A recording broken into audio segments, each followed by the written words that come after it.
மகிழ்ச்சியின் சத்தம் வழங்கும் அனுதின தேவமன்னா. Voice of Joy presents Daily Manna by Reverend A. Benedict. தேவனுக்கு மகிமை உண்டாவதாக. இந்த நாளைக்குரிய தேவ மன்னாவாக தானியேல் 1ஆம் அதிகாரம் 8ஆம் வசனம். தானியேல் ராஜாவின் போஜனத்தினாலும் அவர் பானம் பண்ணும் திராட்சை ரசத்தினாலும் தன்னை தீட்டுப்படுத்தலாகாதென்று தன் இருதயத்தில் தீர்மானம் பண்ணிக்கொண்டு தன்னை தீட்டுப்படுத்தாதபடி பிரதானிகளின் தலைவனிடத்திலே வேண்டிக் கொண்டான். அவன கண்பான தேவச்சனமே, இங்கே ராஜாவின் அரண்மனையிலே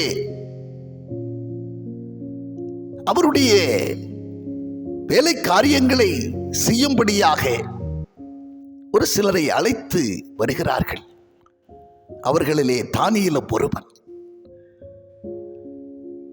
இங்கே சில காலம் ராஜாவின் போஜனத்தினாலே, அவர் பானம் பண்ணுகிற திராட்சை ரசத்தினாலே இவர்கள் உண்ணவும் புசிக்கவும் செய்து,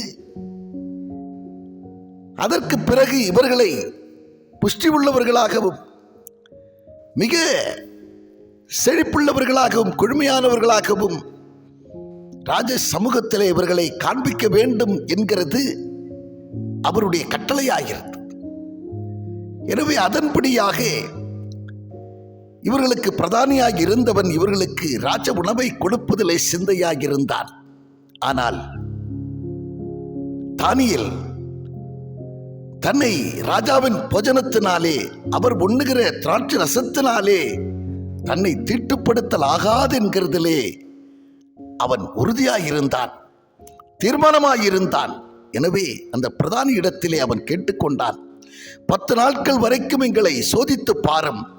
அந்த 10 நாட்களிலே எங்களுடைய முகம் எப்படி இருக்கிறது? நாங்கள் கலை உள்ளவர்களாய், நாங்கள் செழிப்புடன் காணப்படுகிறோமா, பழச்சுட்டு இருக்கிறோமா, அல்லது தொய்ந்து போயிருக்கிறோமா என்கிறதை சோதித்து பாரும் என்று அவன் வேண்டிக் கொண்டபடியாக 10 நாட்கள் வரைக்கும் பரிசோதித்து பார்த்தார்கள்.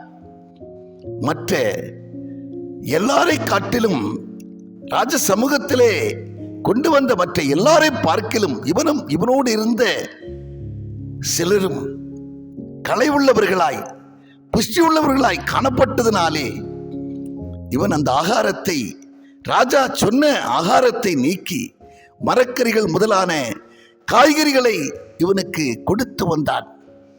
எனக்கு அன்பான தேவச்சனமே, தீர்மானம் எடுக்கிறதிலே நாமும் கூட உறுதியுடன் காணப்பட வேண்டியது அவசியமாயிருக்கிறது. யாக்கோபு 1ஆம் அதிகாரத்திலே 27ஆம் வசனம் சொல்லுகிறது, உலகத்தால் உங்களை கரைப்படுத்திக் கொள்ளாதபடிக்கு உங்களை காத்துக்கொள்ளுங்கள். யோசுவா 3ஆம் அதிகாரம் 5ஆம் வசனம் சொல்லுகிறது, உங்களை நீங்கள் பரிசுத்தம் பண்ணிக்கொள்ளுங்கள். 1 கொரிந்தியர் 3ஆம் அதிகாரம் 16 17 வார்த்தைகள் சொல்லுகிறது, நீங்கள் தேவனுடைய ஆலயமாய் இருக்கிறீர்கள் என்று, தேவனுடைய ஆவி உங்களில் வாசமாய் இருக்கிறார் என்றும் நீங்கள் அறியாதிருக்கிறீர்களா? ஒருவன் தேவனுடைய ஆலயத்தை கெடுத்தால் அவனை தேவன் கெடுப்பார். தேவனுடைய ஆலயம் பரிசுத்தமாய் இருக்கிறதே, நீங்களே அந்த ஆலயம் என்று சொன்ன ஆண்டவர் உங்களையும் அமிதமாக பரிசுத்தமாய் கற்றுக்கொள்ள வேண்டும் என்கிறதிலே சிந்தையாய் இருக்கிறபடினாலே என்னை கேட்கிற அருமையான தேவச்சனமே, உங்களையும் நீங்கள் பரிசுத்தமாய் கற்றுக்கொள்ளுங்கள். நிச்சயம் அவர் உங்களோடு இருந்து நாளும் உங்களை நடத்துவார் என்கிறதிலே கொஞ்சம் சந்தேகமில்லை. ஆமென்.